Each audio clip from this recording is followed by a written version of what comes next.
que me contaras un poco cómo fue esos momentos previos a sentir el llamado. ¿Quién era Jorge Mario en ese momento antes de ser padre?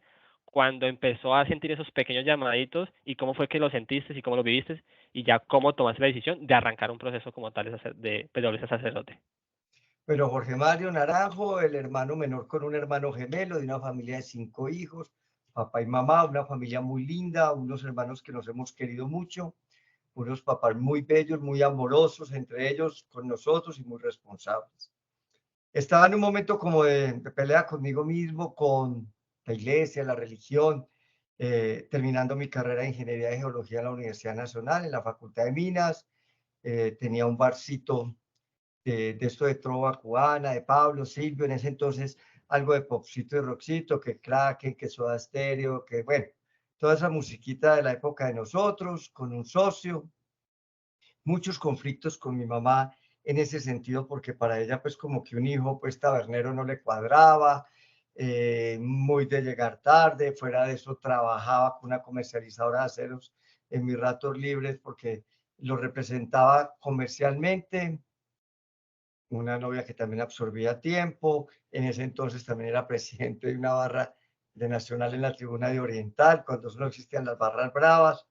Bueno, mucha cosa, muy ocupado, muy enredado y con mi mamá con mucho conflicto. Y como por darle gusto a ella y tranquilizarla un poco porque la cosa se estaba volviendo ya muy tensa, acepté con una cuñada, que era la novia de mi hermano el mayor, a ir a un encuentro de promoción juvenil, un EPJ. Y fui más como por tranquilizar a mi mamá y se dieron muchas circunstancias como para que no fuera y para que sí fuera. El caso es que terminé yendo a ese encuentro y yo creo que en ese encuentro inicialmente hicimos las paces Dios y yo. Yo culpaba a Dios de muchas cosas porque pues es que yo no podía concebir que Dios me amara y mi mejor amigo se muriera de 19 años y que fue porque se lo llevó y él lo necesitaba, que me amara pero me respirara en el cuello para mandarme a los infiernos, pues yo eso no lo entendía.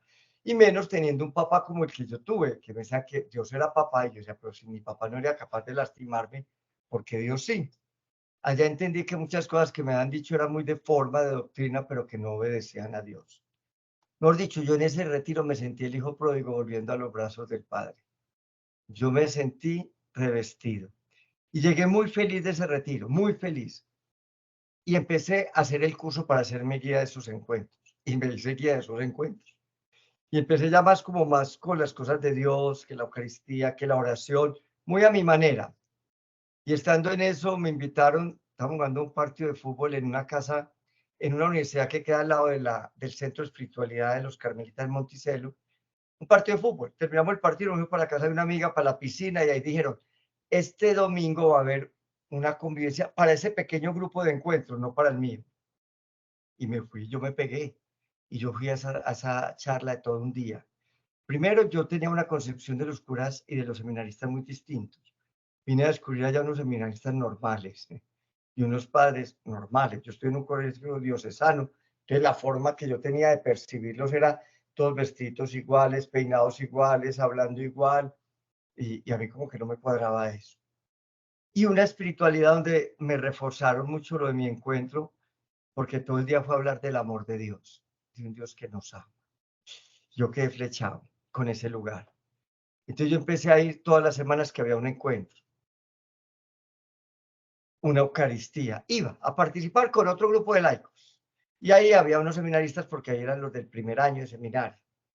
Me hice muy amigo, entonces ya me quedaba fines de semana. Entonces el padre estaba haciendo unos arreglitos, que una cercha, que una agüita por allí que se estaba filtrando. Entonces yo empecé a ayudarle desde la ingeniería, ya ingeniero, con varias cositas.